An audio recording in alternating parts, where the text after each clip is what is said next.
Well,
good morning, everyone. Good afternoon and good evening. Welcome into the Buddhist Biohacker. We've been off air for a couple of weeks, so it's a real pleasure to be back on. And thank you to everybody who's joining us in the live. My name is Lisa Gunshore. As always, I am your host and your mystic guide in this wild world that we live in these days. And just welcome back and welcome in. If you guys are joining in the live, you can absolutely use those chat boxes. Don't forget. And please share. I would love to hear one word from you about how you're feeling today. I would also love to hear where you're from. We have people from so many different places. And we are back, and we are back with a brand new special guest, a new guest to the Buddhist Biohacker, Melissa Machat. Welcome. Thank you so much for having me. I'm so excited to be here. Me too. I'm really excited to learn more about you and to dig in. And welcome to Lars and Mary, who are already joining us in the live. It's wonderful to see you guys here. And before we dive in, Melissa, I have our photo of the week that I just want to share with everybody. So Sherry Peterson is an incredible photographer. She has her pictures just speak for themselves. And so I do want to share our photo of the week this week from Sherry is this beautiful crooked tree. And she has a wonderful story about it in the ajatakasa app for those of you in the app. So that is the photo this week. And I just love all of her imagery. So we're going to kick off our week with that. And her Instagram handle's right there at Sherry Peterson Photography. So there's that. So Melissa, I want to dive in. I'd love for you, since you're new to our community, to share just a little bit about who you are and what you do to get started. So basically, I actually grew up in a theater and dance background. Performing arts was always kind of what I thought I would do with my life, which brought me to Las Vegas at 24 years old. And I ended up getting my real estate license. And really how this all ties together is I was ready for a real career. I needed a job. I was tired of auditioning for shows. I was dealing cards in a casino. I'd always had random jobs just to like pay the bills and get by. Total starving artist, living in LA, trying to make it. And got my real estate license again at 24 in 2009, which was the bottom of the market. And I had no idea that my hustle, tenacity, work ethic would work really, and personality would work really well in sales. It just kind of came together. And so I started building this real estate business with, I have a degree in theater, didn't think I knew anything about running my own business. I didn't even know it was commission only. Like I was clueless. I just knew I liked talking to people and someone told me I'd be good at sales. Like that's how it happened. And started seeing some success in real estate, started making money, didn't know how to handle making money. I would now spend it, didn't know where it went. And I got into this hustle grind 24/7 kind of culture of, push through, work harder, do more. And I just started feeling like a failure and completely miserable. And I just didn't understand, like I knew what I needed to do. I don't know if anyone's been there. I knew what I needed to do, but I wasn't doing it. I was resisting. It didn't feel right. I really lost myself in the business, which led me on this personal development journey to figure out what was wrong with me. Why was I broken? Why was I not good enough? Maybe I'm not meant to do this. And it's been about 6 years of trying to like find these answers. And that led me to NLP, or neurolinguistic programming, end of 2019. And that's when it all clicked that nothing, I'm not broken. Nothing was wrong with me. I was completely out of alignment and I was in the wrong role. Mm. And that message to me, how much that shifted my life. It's been a process undoing a lot of the things I've gotten myself into. But I started my own coaching business, Realign Coaching and Consulting, and really just became my mission to get this message out there that if you feel like you're not good enough, something's not working, you're failing, we're so hard on ourselves. And to me, life is way too short to be miserable. So here we are. Yeah, there's a lot we can dive into in that story. And thank you guys again for in the chat. We have Lars from So cool. Copenhagen. So welcome from Copenhagen. We have Susan from Missouri. We have Zofia from Delaware. So welcome. And I see some of your comments, feeling beautiful, feeling divided is one of our words today. So again, if you're just joining, share one word about what you're feeling today. I'm just curious, check in with the community. We have 5 shows this week and this is our first one. So I want to see where everybody's at because I've been out of touch a little bit myself doing those things. Exactly what you're talking about, by the way, which is, really realigning. And I think it's important.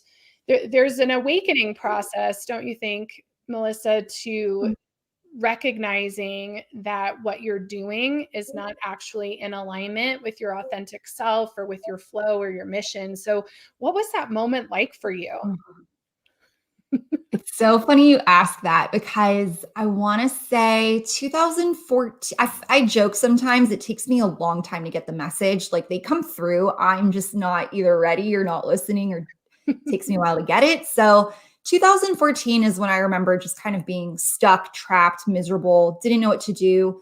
Found a new mentor who started exposing to NLP and mindset and why we think the way that we do. But I would say it was probably 2016 when he actually called me out that you don't even like selling real estate. You are just doing it to fit in and prove you can do it. If you had nothing to prove, like you wouldn't be doing this. And I fought him. I was like, that's not true. I want to be the number one, agent with the number one team, like so ego, so proving, so attached to, I have to prove I can do this because I had attached meaning to if I want to be a successful business owner and be an entrepreneur and start these other businesses and coach and teach and do all the things I want to do, I have to prove that I can do it here first. And it was a mess. So I would say that awakening process has been years in the making. The physical thing that happened was a car accident in 2016 that literally was like, you need to stop what you're doing, and ended up with a concussion, thought I was fine and still working, still pushing. I had employees, I had agents relying on me. I had built a team. And so that was kind of the beginning of what I call the awakening and the unraveling. But it was probably 2019 when I realized, like, what have I created? This is so not what I want to be doing. I'd even partnered my business with an organization for 2 years. It was the hardest 2 years of my life, like breakdown every day. I mean, it was, yeah. So I'd say 2019 is when I was ready to be like, okay, I'm ready to seek holistic health. I was still having issues from the accident years before, and I was ready to just like heal and figure out what is it that I'm even doing. So 2019 was I'd say that was my year of going through it and getting a lot of outside help and support, which I don't think I'd be here right now if it wasn't for going like that holistic route. So Mm-hmm. What was the first, what were some of the first steps you took and what led you to NLP? So I had always been exposed to it, like I said, from that one mentor, but it was more in a sales context. In real estate, they're all about scripts and language and embedded commands. And so I thought NLP was I thought it was like a language of like scripts and how to overcome objections. And so I had kind of been exposed to it, but I didn't really understand or see like the mindset side of it until probably when I was with that organization for 2 years. I was introduced to what they called transformational coaching, and it was more business plus the mindset. And I found that we were talking all about my self-worth and mindset and not talking really about the business at all. And that definitely got me through like that really intense 2 year period. So that's kind of when I got exposed to it. But when I went to the training is when it all clicked and made sense. And I'm like, oh, there is so much more to this than I had no idea. I only like heard the surface. Yeah. Well, and I want to deep dive into that a little bit because there's probably people in the community who don't know what NLP is. So, do you want to explain a little more about what it is and how it works? Sure. So it's neuro-linguistic programming, and the simplest way is it's the language of your mind. It's also like it's a language and your beliefs and your values and kind of your unconscious, what's programmed beneath the surface, the way we filter information, the way we speak to ourselves. That was a big one for me, not realizing how mean we can be to ourselves, the words that go on that we're not necessarily saying out loud. That still affects our body, that affects our conscious, that affects our results. So to me, NLP is using language and using the programming in our mind to achieve our desired outcome and results. And if you're not creating the reality that you want, then we got to go beneath the surface and figure out what's going on in the unconscious, what language, what programming is there, so that you can change it in order to achieve your desired outcome. That's cool. So what do you do now? Like, because, as I was learning about you and looking at your Instagram and website and all of those things, I mean, you do a lot with NLP, but also a lot of business coaching. So how does it all work together? It's a great question. I feel like that's been this past year is figuring out how does this all tie together. And I would say to me, it's the mindset of growing a business. It's if you're an entrepreneur, if you're growing a business, I mean, even in life, mindset, I feel like is 99% of everything that we do. The fears, the doubts that come up, the limiting beliefs, what's holding us back, what's preventing us from taking action. So to me, I've kind of taken the mindset piece of it, but I see a different side of business where a lot of business coaches, it's accountability and push through and just suck it up and do more and hit your goals, hit your numbers. It's very like masculine energy and it can be very intense. To me, we're missing the whole like, well, hold on a second. Why are you not taking action? I want to figure out what's going on beneath the surface so that we can clear it up so that you can go. So I'd say that's how I've kind of combined it all now in my coaching. I have digital courses coming out. I love teaching. And so that's really what it is. It's let's figure out what's actually preventing you from taking action. It's probably not what you think it is. Once we clear that up, get you in alignment to what matters to you, now you can build your business from a place of ease and flow and in a way that makes sense and supports you. Yeah, that makes sense. What have you noticed as the biggest blocks for people? Like, is there a theme? I would say it usually comes down to, I feel like this is all like humanity. It's worthiness, right? And feeling like, do we actually deserve it? And am I good enough? Am I capable of actually doing this? I feel like a lot of those thoughts are pretty much what's running our entire lives without us knowing it. And we have to prove ourselves right. So if deep down you feel like I don't really deserve this or I'm starting to make money but it makes me uncomfortable and you're going to spend it, you're kind of creating this reality where you just keep repeating patterns. So to me, I look for patterns in your language, in your actions, and I'm trying to figure out like, hold on a second. I know you keep saying this because I can tell when someone says, I know I should be doing this. I know I could be doing more. I should be doing this. I should be doing that. I'm procrastinating. I'm lazy. Like I'm not doing enough. I'm kind of like, time out. Let's take a step back and figure out what's actually going on. Yeah.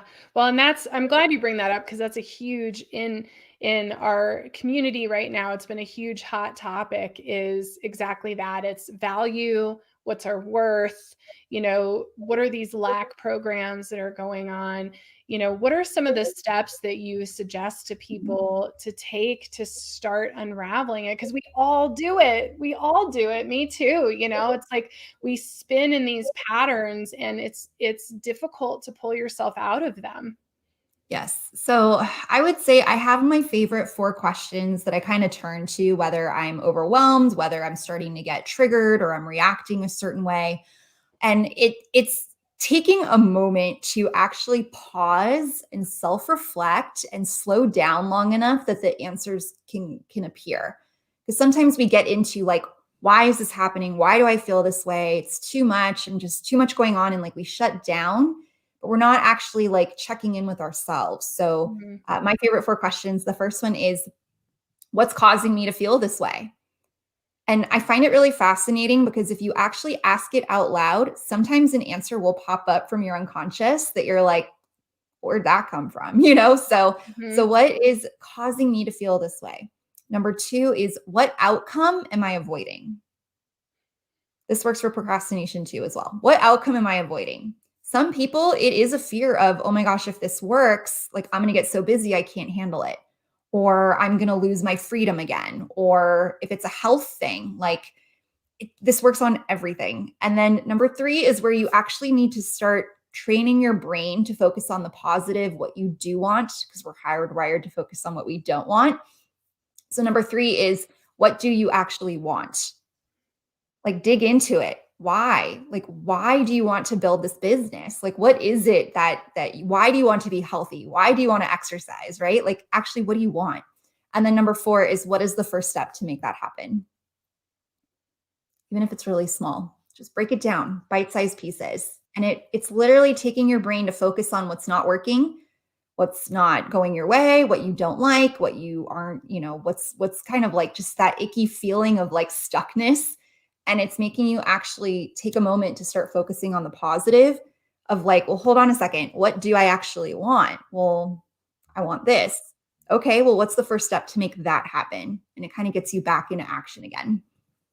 Yeah, that makes sense. I'd love to throw it out to the group too for everybody who's watching live. If even as you're hearing these questions, if you have any ahas or anything that's coming up, we'd love to hear from you. And good morning to everybody. And good morning, Claire. Claire said she's feeling overwhelmed, but she's ready to figure it out, move forward. And Jeff is saying good morning from Las Vegas. So welcome you guys who are coming in. But yeah, if you guys are having any questions for Melissa, or if any ahas are coming up while she's sharing some of these questions, I'd love for you guys to share in the chat because we love that. But yeah, that's huge. I mean, even just the what's causing it, I mean, I think there's so much underlying inner work on yourself just to look at. And we were just talking about this morning in one of my classes is the overcommitting. Why are we overcommitting? Why are we doing, and how that really stems from a fear of lack or a fear of scarcity or not being successful. And what have you seen around that with overcommitting? Because it sounds like you did that too, right? It's like too much and building too Oh, big, and then you get to this place of exhaustion. I'm just curious how you manage that. And It's so funny you're asking that. The reason I'm laughing right now is because I did not realize how much I was saying yes to and how much I was committing myself to. And then when I did start to realize, like, oh gosh, I need to start removing myself from a lot of these things. And then I did find alignment. I found this new world of digital entrepreneurs and masterminds and courses. I went so far extreme overcommitting in the things that felt good and were exciting me and inspiring me and connecting with new people, that like I did the exact same thing. It was just with people that and doing things that was lighting me up, but I was still saying yes to everything. And so this has been a very like recent awareness of, okay, I need to learn how to say no, and I need to learn how to put some boundaries in place and actually protect my time and my schedule and my energy, because I found that I was not allowing myself any space to create or to do the things I said I wanted to do in my business or build these digital courses and record videos. And it was like, well, my schedule's so full between podcasts, connecting, teaching, coaching, like where's the time? Like I don't have it. And when I really got challenged to look, I was like, oh, I'm saying yes to everything at any time, and I have zero boundaries in place. So I would say this has been like a 30 days maybe in the making, where I didn't even realize there were still a few things I had on my calendar that were no longer making sense. So some tips, if you're like, how do I even start? I would write out a list of every single obligation, commitment, job, task, every single thing you're doing. Like, and it could be cleaning the house, it could be laundry, it could be picking up the kids. Like, literally put down everything that you do and then go through that list. And some of the questions you can ask yourself is, what is draining your energy? What are you not lit up and excited about? What actually you look at it and you're almost like, yeah, I mean, I do that, but I don't have a choice. We always have a choice. So go through and actually circle or highlight everything that's draining your energy, or maybe you're not getting the best return on your time, right? Like, you might enjoy it, but it might not actually be giving you a return in the way. Like, if you were using your time doing something else, you might actually get more out of it. So that's like the first baby step. And then, of course, figure out what you can delegate, figure out what you can cancel, figure out what you can recommit or renegotiate, move the time, whatever it may be. But I feel like awareness is always the first step. Yeah, I agree. And I read an article a few years ago, and it was really transformative for me, that was talking about really defining your commitments. And the example that the man had used in the article was his son wanted him to coach soccer for his soccer team. And so he had written out what those commitments would be, how much time it would take, and all of these things, and had a discussion with his son about, I could commit to these things, but I can't commit to the full amount. And this is why. And so what you're saying about really listing those commitments out and defining them, I think is so important. And that was really transformative for me. And I'm still learning lessons about overcommitting. But it's really amazing when you sit down and say, okay, if I'm really going to get behind these particular things and be committed to them, this is really what it means. Because I think we don't do that enough. I think, like you said, we say yes, or we get excited about something, like you're saying, like we want to, I want to learn this and I want to learn that and I want to learn this. And before you know it, you're like, I can't even look at a video course because I've signed up for 10 and I don't even know where I'm at and where I'm supposed to be. Yep. Yeah, I wrote out all those too. And I was like, wow, when am I even giving myself time to watch these? Like, yeah, I absolutely had a problem like buying everything and saying yes, because I was in like such consumption mode, and growth Mhm. is one of my core values. I believe in always learning and growing, but I did not realize I wasn't even giving my brain a chance to rest, because on a day off or a weekend, I was still consuming. Mhm. That was a big aha for me again, very recently, where I was like, what would happen if not only did I stay off my computer on the weekends and I did not work, but I also didn't consume? Like, I Mhm. gave myself a break to just process and digest and be. And that has been such a game changer in my energy, my focus, clarity. But it's easier said than done, right? It's a Mhm. work in progress that I'm being very we all need to be a little more gentle with ourselves as we're figuring this out, because I was in such denial that I was even doing it. Like, it was so, I wasn't even aware. So Yep. Totally get it. Totally get it. So Jeff is sharing, feeling worthy of success is definitely a realistic hurdle. And, what do you have to say about that? About feeling worthy enough to be successful? hmm. It really starts with, what is your definition of success in the first place?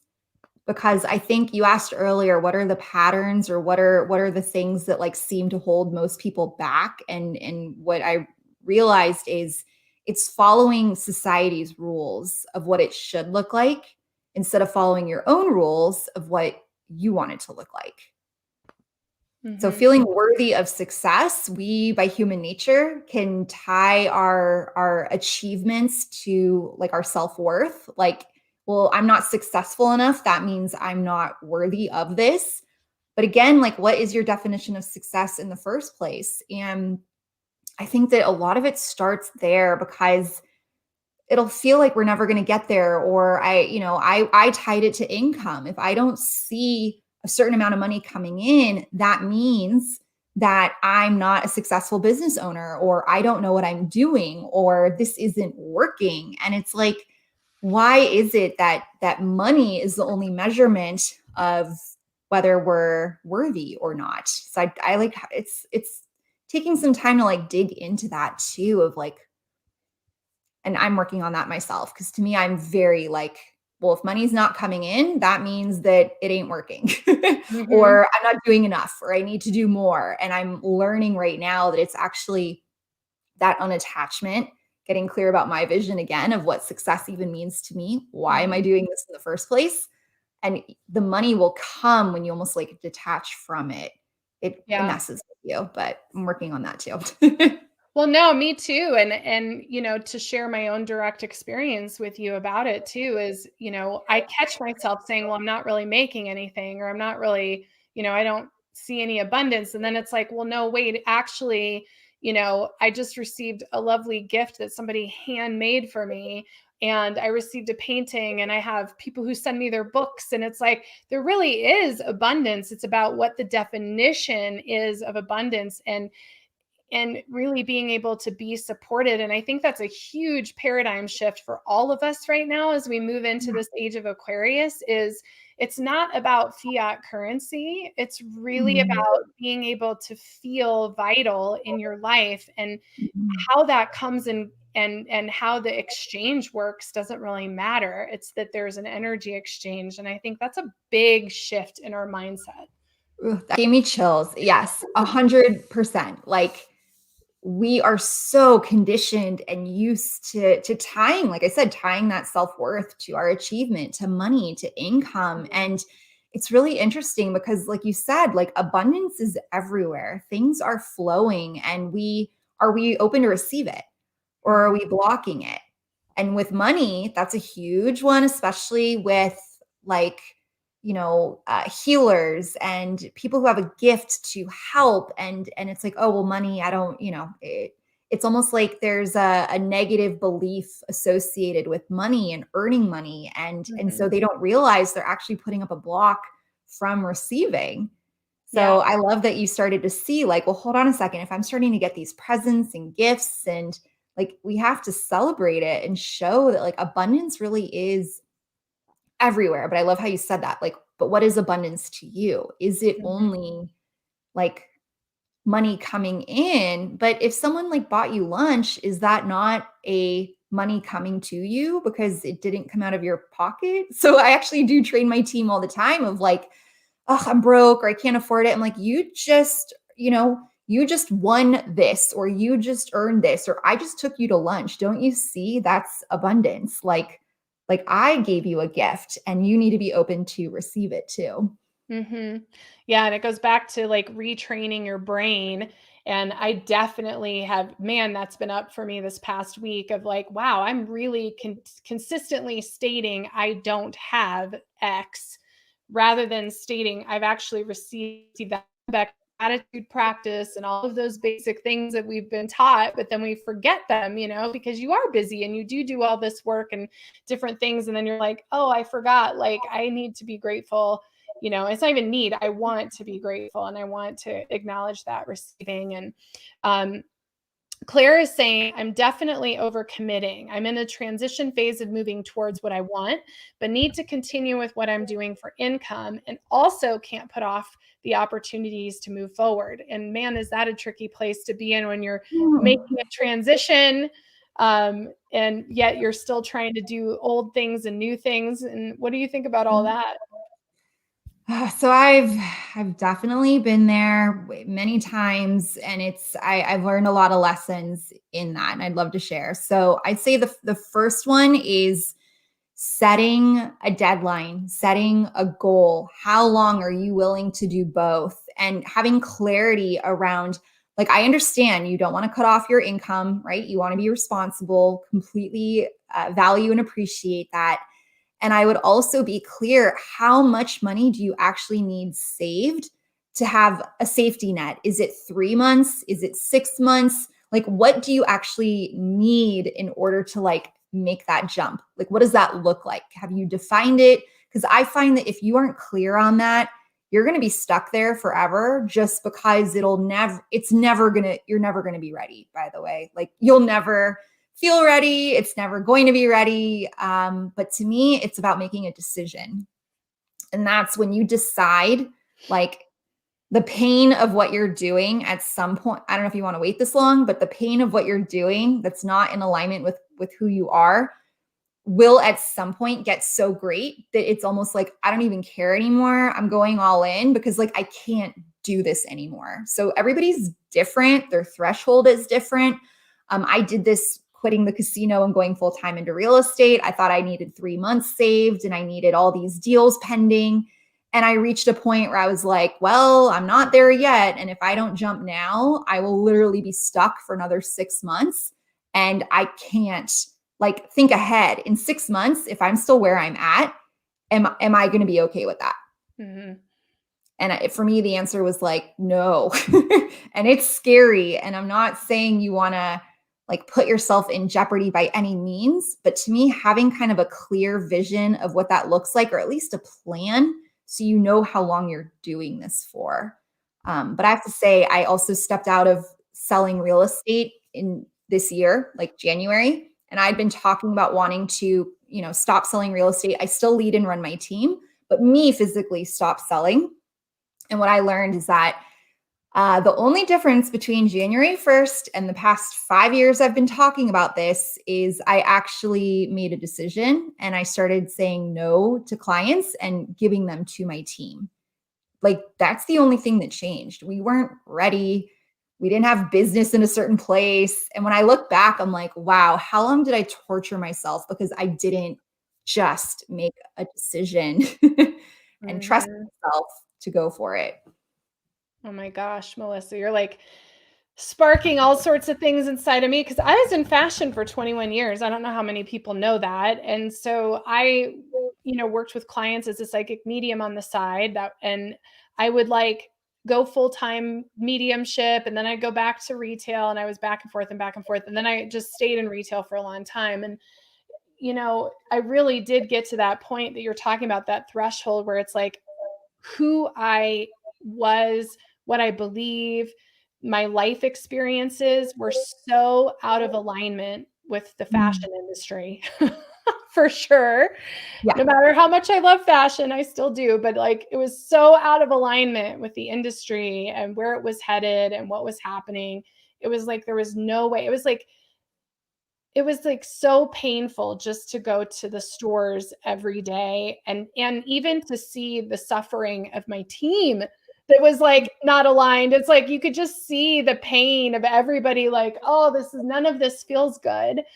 And there was that point where it was like you just had to make a decision. Like I just had to make a decision no matter how scary it was, no matter what income I was walking away from. I had to go do what I came to the planet to do. There was no way I could go one more day. And even with that, Melissa, I still went back and I was back.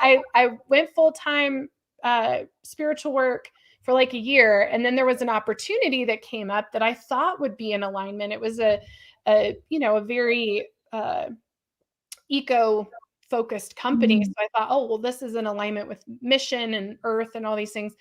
And I was only back, you guys, for 2 weeks. 2 weeks, Melissa. That's all it took. And after 2 weeks, I was like, this is done. This is done. And so that's my, sentiment. You do get to a point where it's like, I'm either going this direction 100%, or I'm just going to continue to be suffering in this other space. And Claire says that definitely makes sense. It's about balancing. One thing is what I do for income is in alignment, but not sustainable in the long run. So transition is necessary. And Jeff says, my guides pose the question, if you could do anything for a career, what would it be? However, I always end up back to what I've done in the past. And my intuition says it's time for a change. Mm. Ooh, I love that. Mhm. So, Jeff, if I may ask, I always end up back to what I've done in the past. So, here's the thing. What is it that you've always done in the past that lights you up, or that you like? I'm trying to think of how to word this. Sometimes you're doing the right thing, but it's not in the right context. So Mhm. like I grew up performing and wanting to be on stage and dancing and musical theater and performing, right? And it's funny to me because real estate so not in alignment with who I am and what I want to be doing, but there was absolutely an element of performing and teaching and speaking and doing all these things that did fulfill me in a way, but that wasn't the right way for me. So, like what we're doing right now, being able to share and have this conversation, like I was kind of in a funk this morning and some things are going on, of course, in the world and all the things, but just having this conversation, it's like reignited this, like my passion, my purpose, my flame, all of it. So sometimes, yeah, see, this is interesting. You said advertising, but I'd rather help people feel better, but stay creative. So you have to figure out what it is about advertising or about what you're doing that you're actually being called to do. But like it may not be advertising. Like you might not be in the right context. So I would just challenge you to really like sit with like what like write it. I'm all about lists and writing things out if you can't talk. It's the same thing with Claire, like the transition, make a plan, right? What does the plan look like? I found that having something in place, whether it's 3 months or 6 months, kind of gave me like, okay, I'm doing it. It is moving forward. So I could stop beating myself up of feeling stuck or I'm being pulled in two different directions. And my favorite thing is I start telling people, like I started telling people on podcasts that I was retiring from real estate sales at December 31st. And I hadn't told anybody else. And so it like came out publicly and I was like, oh, I guess I'm doing this because that's my accountability is like I'm going to just tell everybody I'm doing it and therefore I need to follow through because everybody knows now. So that's how that happened is I said it on a podcast and I was like, "Oh gosh, okay, well I guess I need to go through with it." But same thing with Jeff with advertising. What is it about? See, advertising is probably fulfilling your creativity, but what else could you be doing to help people and also fulfill your creativity? Yeah, and that's a good point because you're still your gifts are your gifts. And and for me too, I was in fashion retail and I managed teams. My ability to connect with people, to intuit where they're at, served me well in building teams and also working with customers because I knew what they needed. I can't tell you how many times people were crying in the fitting room with me, and it was just because of who I am. So I was using my gift, but the construct wasn't Yes. in alignment, just like Melissa's saying. So it's important to do what Melissa's saying, which is to identify what talents are serving you and making you excited and inspired, because you can always put those talents in a new construct. Mm, I love it. And even just saying that out loud, I'm like, oh, yeah, I started teaching real estate agents in my office. I started coaching a group of agents in my office. I started saying yes to all of these things. And then all of a sudden I was overcommitted, but I was being, it was sneaky because I ended up leading role play, which is basically practicing our scripts. And I ended up doing that like 3 days a week when shutdown happened last March. I did that March through December. 3 days a week. It was only 30 minutes, 3 days a week. So in my mind, it was fulfilling my love of teaching and helping. And it wasn't until someone actually challenged me to do this exercise where it was like, is that the best use of your time? Are you getting a return on that time? What would happen if you had that free space in the morning to actually do your videos and teach in a different way that is more in alignment with what you're building? But it was sneaky. I was stuck in it. And I'm like, what are you talking about? I'm teaching. I love it. It's great. And now that I'm not doing it, I'm like, oh my gosh, this is the best thing ever. I can pull my Oracle cards in the morning now. I don't feel rushed to like get on a Zoom call and like I don't need to talk about real estate. I'm doing this instead, right? Like imagine if I said no to this because I had to teach realtors how to use their scripts. Like nothing wrong with that. It's important, but like that's not what I'm here to do. And so, yeah, you have to be very careful because they'll sneak in and trick you, and like you'll get tested. Just like opportunities, right? Sounded like a great opportunity. Oh, you'll get tested.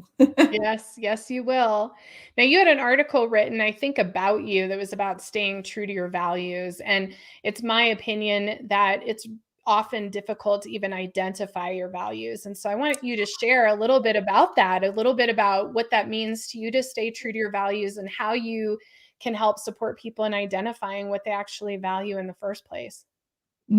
I love values in this conversation. If you can't tell, my whole energy just shifted. You just asking me about it. I was like, yes, let's do it.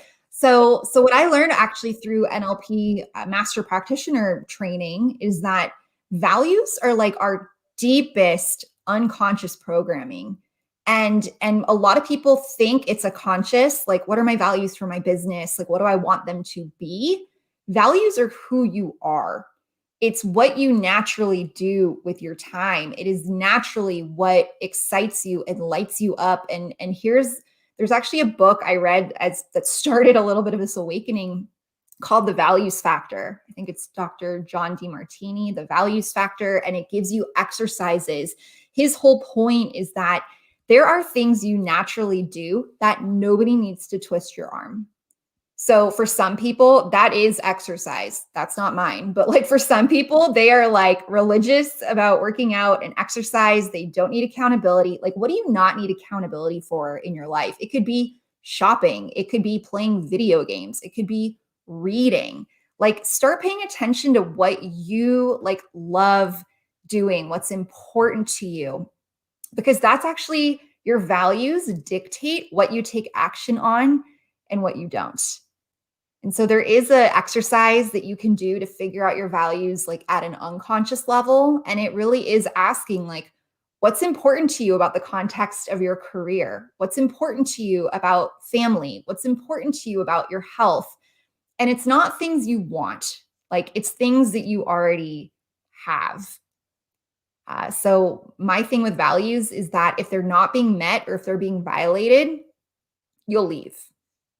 Work, a job, especially your top ones. Like you could have 15, 20, values, but your top like 5 really dictate if like if you've ever left a job or quit, values were not being met or they were being violated. That's usually what it is. If you stay, something is being fulfilled. Like Jeff was saying with advertising, right? My guess is creativity, helping are part of his top values. So they're being fulfilled in a way, but it may not be the best. Like it's not fulfilling all of them. I can Yep. give more examples if you need them, but No, I love it. I was just listening to you. I was like, yeah, it's a kind of an interesting. What would you say are top values you see in people? Hmm.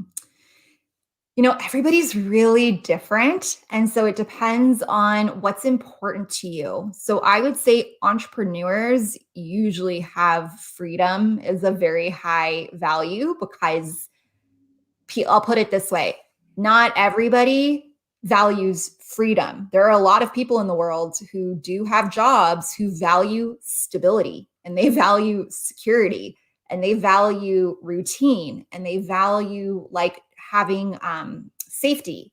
Like, so I see those are kind of like the two, like, and not right or wrong, good or bad, but like employees usually have higher values of stability, safety, routine, loyalty, and more of your like creative, free spirit healers, entrepreneurs. It's like freedom and, purpose and I'm trying to think growth, right? And they're still different. But what I do find fascinating about this is that people who tend to block money, like we kind of talked about earlier, money is usually nowhere on their values list. Mm, And I find that fascinating because there's exercises we can do where you can actually move a value or figure out what that block is. And I've done it for a number of clients where we actually moved money up and we cleared up the blocks around it. And all of a sudden, like their behavior changed, their action changed because now it's important to them. wow, that's cool. So what all are you up to? What are you offering and what are you teaching? Because For all of you guys who want to check out Melissa's Instagram, because she's got a lot of great stuff on there. It's just her Instagram handle is just at Melissa Machat. And I love your Instagram, and you have a lot of great stuff on there. And so, what kind of stuff are you teaching? What are you doing? What are you offering? I'd love for you to share with everybody here. I'm excited that you're asking me that now because I feel like I actually have some answers. Whereas the past couple months, it's been like, just come follow me on Instagram and I'll let you know when I've come up with things.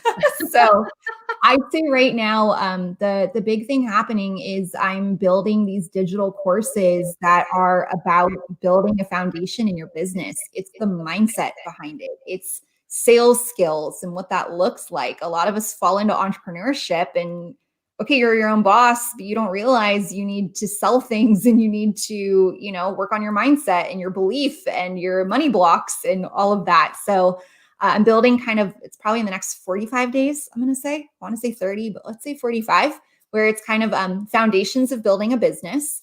And then I also have courses about how to grow and scale your business and making it easy and in alignment and in a way that works for you. So I'd say digital courses are like the big thing that are coming very soon. And that comes with hiring too. Because again, as entrepreneurs, where do we ever learn how to grow and scale and hire? And I never realized how much real estate taught me about leadership and leading a team.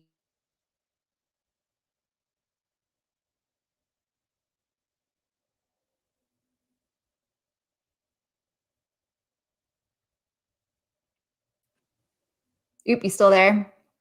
I'm here. I can hear you now. Are you there? Oh no.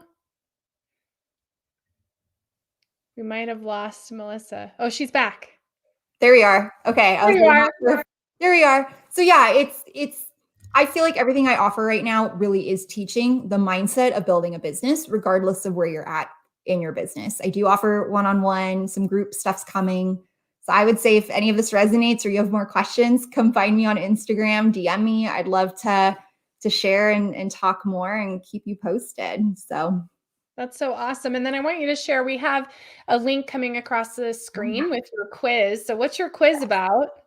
So the quiz is basically helping you figure out what the next step is in order to grow your business, or maybe where you're stuck in your business. So it's 9 questions, super simple.